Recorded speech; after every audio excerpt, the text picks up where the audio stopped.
Let me tell you something that changed my life. The way you handle small amounts of money is a direct mirror of how you'll handle large sums. You don't get better because you have more. You get more because you got better. Discipline doesn't start at $10,000. It starts at 10, at 5, at 1. How you treat a dollar is how you'll treat a fortune. I remember early in my career, I was broke, and not just financially. Broke in habits, broke in mindset. I'd earn a little and think, it's not enough to matter. But I had a mentor who corrected me. He said, if you can't manage small change, you'll never be trusted with big change. That hit me. So I started tracking every dollar, not with resentment, but with respect. I began honoring the smallest inflow, and slowly larger amounts began to show up. It's like life was testing me. Can you handle what you've got before I give you more? Money doesn't change who we are, it amplifies it. If you're careless with a little, you'll be reckless with a lot. If you're disciplined with a little, you'll be trustworthy with much. The secret to attracting more isn't out there, it's in how you steward what's already in your hand. That's where the magic begins. Not when you earn more, but when you manage better. And if you're faithful with the pennies, the dollars won't stay away for long.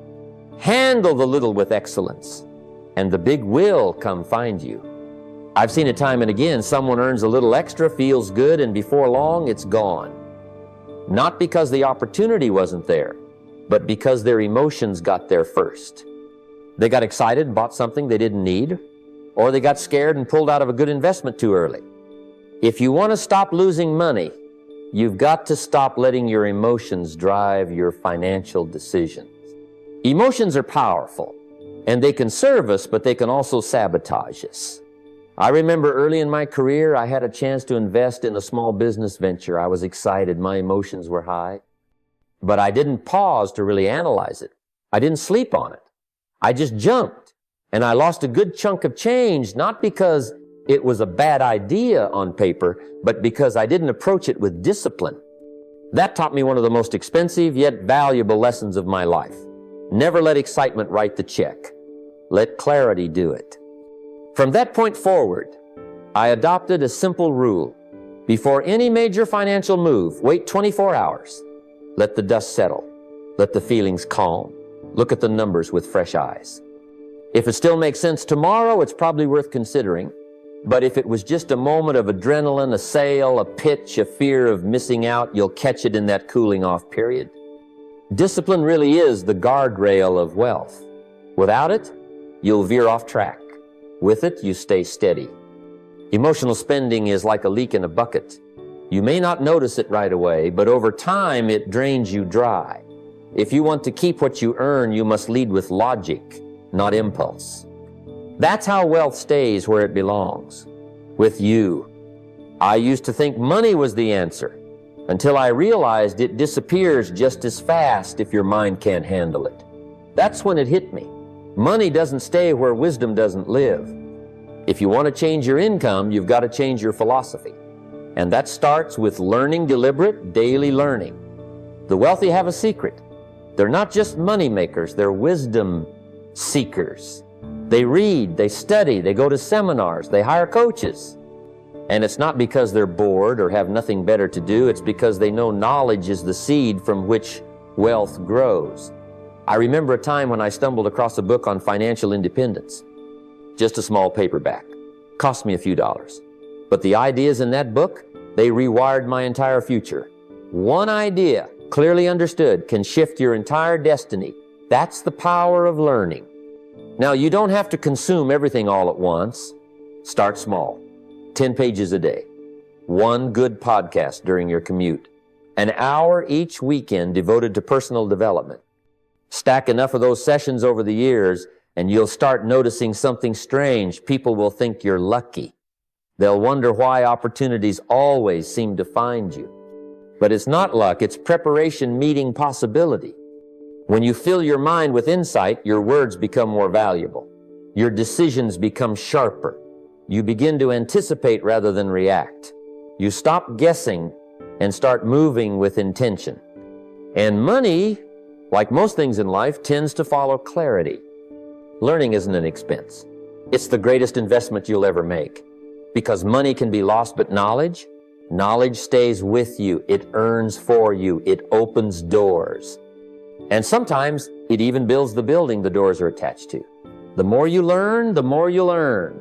That's the simple equation that transforms ordinary people into extraordinary success stories. It's a thrill, isn't it?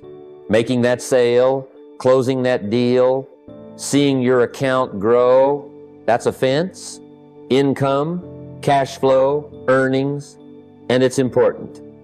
But here's what most people forget. You don't build wealth just by making money. You build it by keeping it. Defense is just as vital as offense, maybe even more. Because what's the point of working hard, earning well, and then leaking it all through undisciplined spending, poor tracking, or emotional choices? I learned early that the key to wealth wasn't how much came in it, was how much stayed in. One of my mentors once told me, don't just focus on what you make, focus on what you keep. That changed everything. I started paying attention to the small leaks, the little subscriptions I didn't use, the impulsive purchases I justified, the cash I couldn't account for. And when I began plugging those holes, I found that my money stopped evaporating. Think of it like a fortress. You can build the tallest towers of income, but if your foundation is full of crack stacks leaks, emotional spending, poor planning, your whole structure is vulnerable. Defense means being deliberate. Track every dollar. Review your bank statements. Save aggressively, not as an afterthought, but as a strategy. Get protection insurance, legal safeguards, emergency funds. Not because you expect disaster, but because the wealthy prepare for storms while the sun is still shining. This doesn't mean you live in fear. It means you live in wisdom. You protect what you've earned. You build buffers, create systems, and fortify your financial life so that no matter what comes, job loss, economic downturn, emergency, you don't crumble. You adjust, adapt, and keep going. Wealth responds to care.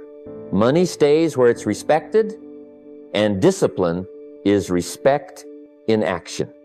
So yes, play offense. Earn, build, grow. But don't neglect your defense, because keeping money is what gives you options, freedom, and peace.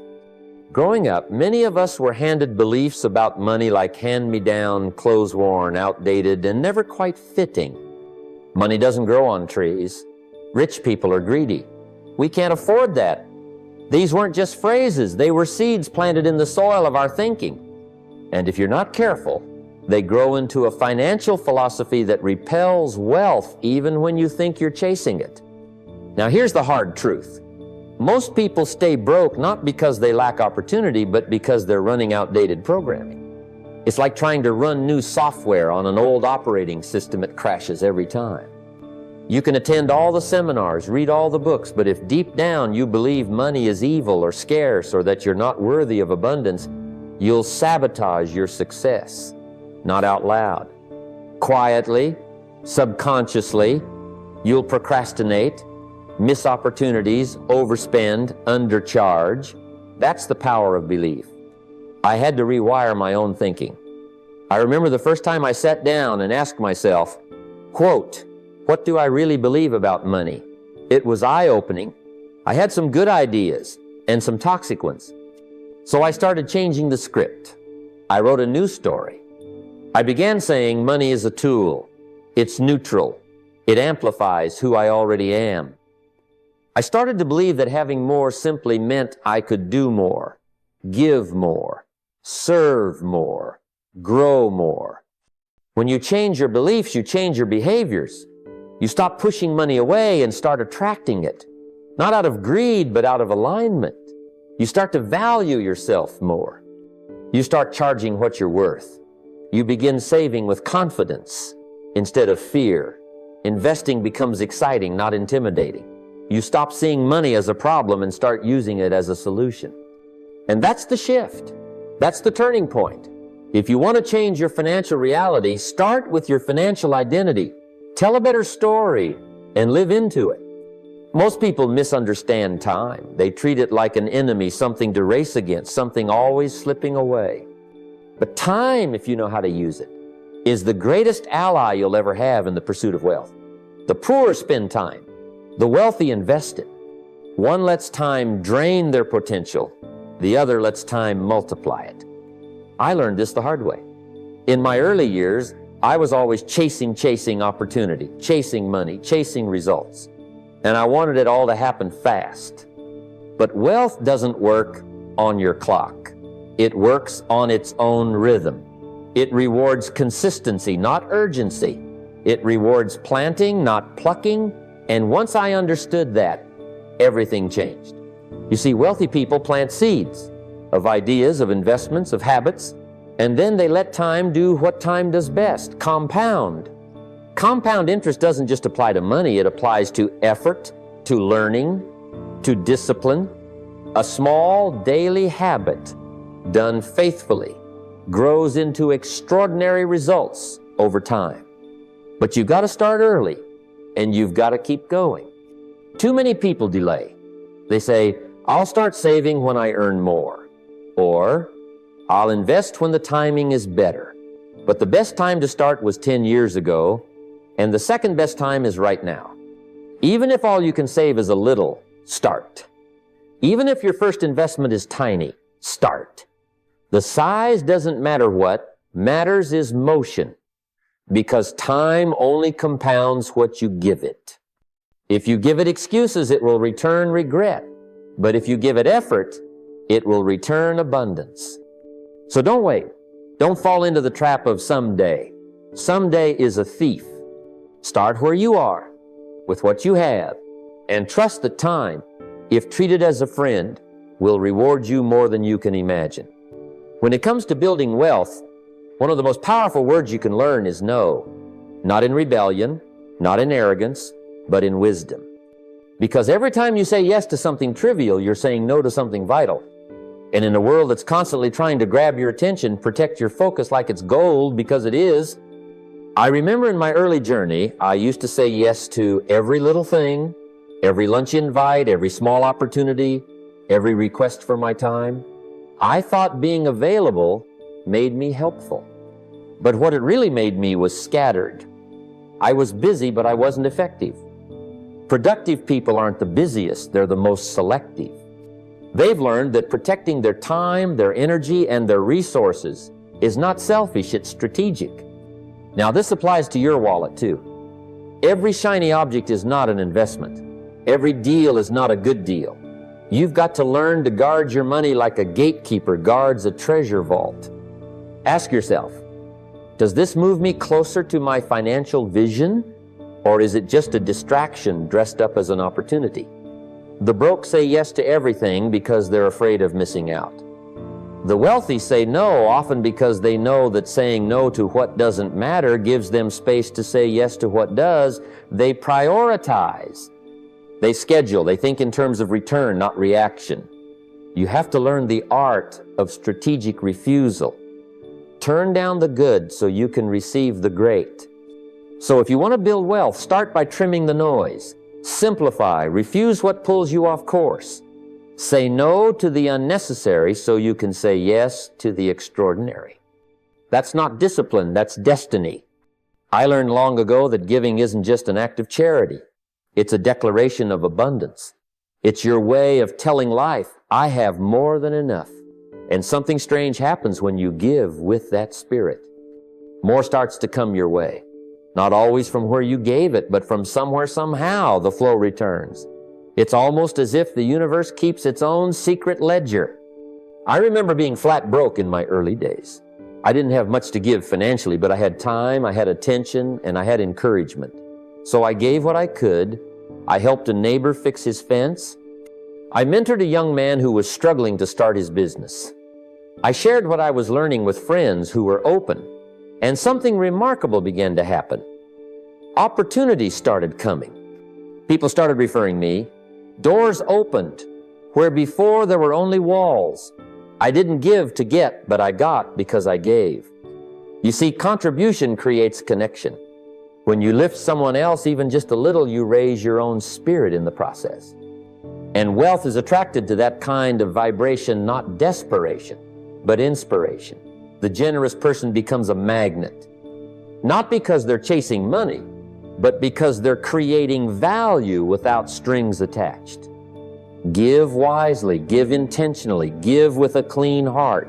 Share your knowledge, share your surplus, share your story. It's not about how much, it's about the habit. You can't sow generosity and reap scarcity. That's not how it works. And if you want to build a life where wealth flows freely, begin by opening your hands. Tight fists never catch blessings, but open hands they receive, and they give, and they receive again. Money chases those who serve with no strings and give with no fear. As we come to the end of this journey together, let me remind you of something simple yet profound. Wealth is not something you chase. It's something you attract by the person you become. Most people think money is about hustle, about working more hours, about chasing every shiny opportunity.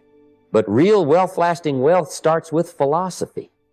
It starts with how you think, how you live, how you make decisions every single day. You don't have to be perfect. You don't have to have it all figured out. But you do have to start by managing the little things, the small amounts, the short windows of time, the daily disciplines. Learn to respect your money, whether it's $1 or $1,000. That respect builds the foundation for more. Serve others, solve problems. Money follows value, not effort alone. Become someone the marketplace rewards by becoming someone the marketplace needs. And when the opportunity shows up, act. Act quickly, but build patiently. That's how you harness the power of time, not as your enemy, but as your greatest ally. Guard yourself from distractions. Say no more often so you can say a bigger yes to the things that move the needle. Learn continuously. Grow intentionally. Protect what you earn just as much as you pursue new streams of income. Make logic your financial partner, not emotion. And above all, give. Give not because you have excess, but because generosity rewires your inner world. It rewrites your relationship with abundance. It reminds you that you are not here just to collect, but to contribute. You see, it's never been about the money. It's always been about becoming. Money is just the shadow of value. When you work harder on yourself than you do on your job, your world changes. The money starts chasing you, not the other way around. Why?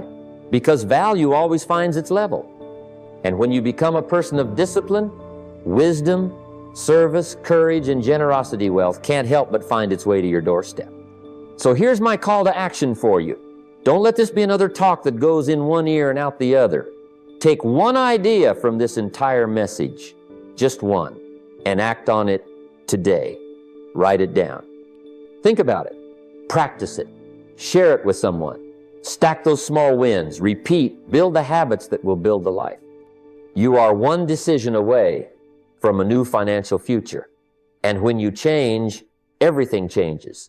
Your money, your opportunities, your influence, they all rise to meet the new you. Don't just live. Don't just survive. Build, contribute, prosper. And above all, never forget, the real goal is not to get rich, but to become valuable. Because when you become more, you attract more. Now go out there and let money start chasing you.